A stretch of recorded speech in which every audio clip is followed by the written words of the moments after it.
একটি জারের দুধ এবং পানির অনুপাত 5:1, দুধের পরিমাণ যদি পানি অপেক্ষা 8 লিটার বেশি হয় তবে পানির পরিমাণ কত?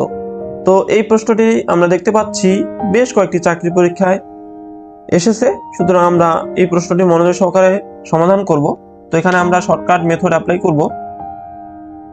তো আমাদের এখানে দুধ এবং পানির অনুপাত দেওয়া আছে 5:1। তাহলে এখানে পানি অপেক্ষা দুধ কতটুকু বেশি আছে? যেহেতু দুধের অনুপাত 5 ভাগ এবং পানি হচ্ছে 1 ভাগ, তাহলে অবশ্যই পানি অপেক্ষা দুধ বেশি আছে। এবং কতটুকু বেশি আছে সেটুকু হচ্ছে 5 - 1 সমান হচ্ছে 4। এখানে আমাদের এই 4 অংশ সমানই কিন্তু বলছে যে এখানে দুধ পানি অপেক্ষা 8 লিটার বেশি আছে। তাহলে আমরা দেখতে পাচ্ছি যে অনুপাতের মধ্যে পানি অপেক্ষা দুধ বেশি আছে 4 অংশ। তাহলে এখানে 4 অংশ সমান কত হবে? 8 লিটার। তাহলে এখানে যেহেতু 4 অংশ সমান 8 লিটার, তাহলে আমাদের 1 অংশ, অর্থাৎ এখানে আমাদের পানি কতটুকু আছে? 1 অংশ। তাহলে 1 অংশ সমান কত হবে? আমরা যদি এই 8 কে 4 দ্বারা ভাগ দিই, অর্থাৎ 8 কে যদি আমরা 4 দ্বারা ভাগ দিই, তাহলে আমাদের ভাগফল হচ্ছে 2 লিটার। অর্থাৎ এক্ষেত্রে আমাদের পানি আছে মিশ্রণে 2 লিটার। তাহলে আমাদের অ্যান্সার হচ্ছে ক। একটি রাস্তা মেরামত করতে 10 জন শ্রমিকের 16 দিন লাগলে 8 জন শ্রমিকের কত দিন লাগবে? অর্থাৎ 10 জনে ওই কাজটি শেষ করতে 16 দিন লাগে, তাহলে 8 জন শ্রমিক যদি কাজ করে তাহলে কত দিনে ওই কাজ সম্পন্ন করতে পারবে? তো এক্ষেত্রে আমরা শর্টকাট মেথড অ্যাপ্লাই করব এবং এই প্রশ্নটি বেশ প্রায় চাকরি পরীক্ষায় এসে থাকে। এখানে একটা শর্টকাট সূত্র অ্যাপ্লাই করব, সেটা হচ্ছে a গুণ b ভাগ হচ্ছে c। তো এখানে a কোনটা? a হচ্ছে প্রথম যে সংখ্যাটা দেওয়া থাকবে সেটা হচ্ছে a, এবং পরের যে সংখ্যাটা দেওয়া থাকবে সেটা হচ্ছে b, এবং শেষের যে 3 নম্বর সংখ্যাটা দেওয়া থাকবে সেটা হচ্ছে c।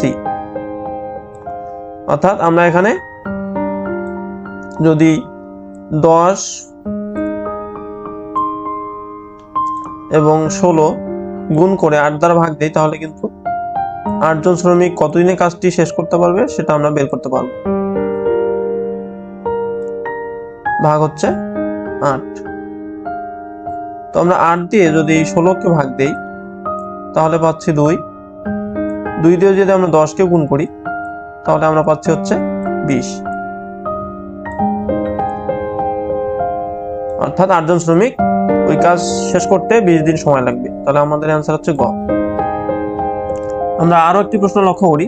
দুটি নল দ্বারা একটি চৌবাচ্চা যথাক্রমে 10 এবং 15 ঘন্টায় পানি পূর্ণ করে। অর্থাৎ দুইটা নল দিয়ে একটি চৌবাচ্চাকে পূর্ণ করতে একটা লাগে 10 ঘন্টা আর একটা লাগে 15 ঘন্টা।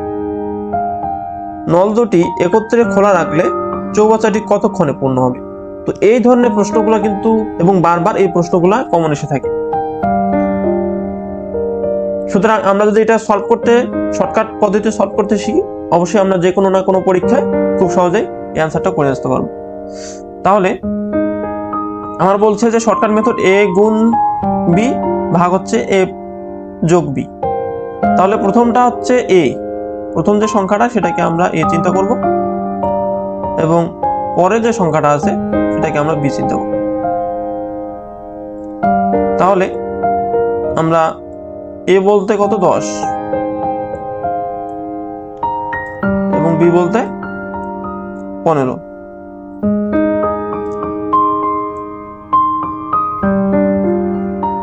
এবং নিচে 10 যোগ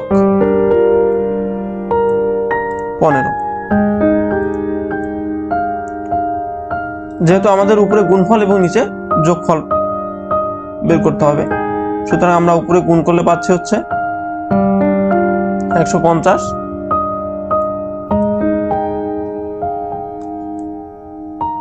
এবং নিচে পাচ্ছি হচ্ছে 25।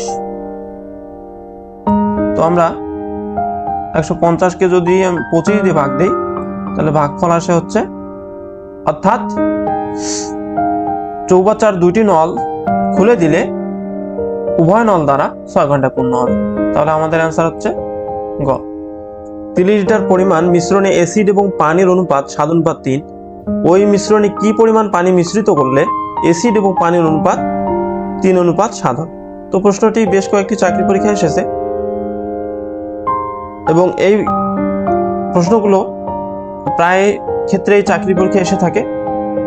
সুতরাং আমরা একটু মনোযোগ সহকারে প্রশ্নটি সলভ করব। তো এখানে আমরা একটা শর্টকাট সূত্র অ্যাপ্লাই করে খুব সহজেই সমাধান করতে পারি। সেটা হচ্ছে, যেহেতু আমাদের এখানে পানি মেশাতে হবে, সুতরাং আমরা লিখতে পারি পানি মেশাতে হবে সমান মিশ্রণের এখানে মোট পরিমাণ, অর্থাৎ মোট পরিমাণ দ্বারা এখানে মিশ্রণের পরিমাণ বোঝাচ্ছে, এবং এখানে যে দুটো অনুপাত দেওয়া আছে তার ছোট অনুপাত অর্থাৎ ছোট সংখ্যাটা মোট পরিমাণকে ছোট যে সংখ্যা সেটা দিয়ে ভাগ করব এবং অনুপাতের যে পার্থক্য সেটা দিয়ে আমরা গুণ করব। তো এখানে মিশ্রণের মোট পরিমাণ কত দেওয়া আছে? 30 লিটার। এবং নিচে কি আছে? ছোট অনুপাত। ছোট অনুপাত কত এখানে? 3। তাহলে আমরা 30কে 3 দ্বারা ভাগ করব, গুণ হচ্ছে অনুপাতের পার্থক্য কত? বড় অনুপাত হচ্ছে 7, অর্থাৎ বড় সংখ্যা 7 এবং ছোট সংখ্যা হচ্ছে 3। তাহলে অনুপাতের পার্থক্য কত হচ্ছে? 7 - 3। তাহলে আমরা 30কে 3 দ্বারা ভাগ করলে 10 এবং 7 থেকে 3 বাদ দিলে 4, 10 এবং 4 গুণ করলে হচ্ছে 40 লিটার। অর্থাৎ 40 লিটার পানি মিশ্রিত করলে অ্যাসিড এবং পানির অনুপাত হবে 3:7। অর্থাৎ 7:3 না হয়ে পানির অনুপাত কত হবে? অ্যাসিড ও পানির অনুপাত হবে 3:7। তাহলে আমাদের অ্যান্সার হচ্ছে ক। শেয়ার করে দিবেন এবং চ্যানেলে যারা নতুন অবশ্যই চ্যানেলটি সাবস্ক্রাইব করবেন এবং আমাদের চ্যানেলের সঙ্গে থাকবেন। দেখা হচ্ছে নতুন কোনো ভিডিওতে। ততদিন সুস্থ থাকুন, ভালো থাকবেন। ধন্যবাদ সবাইকে।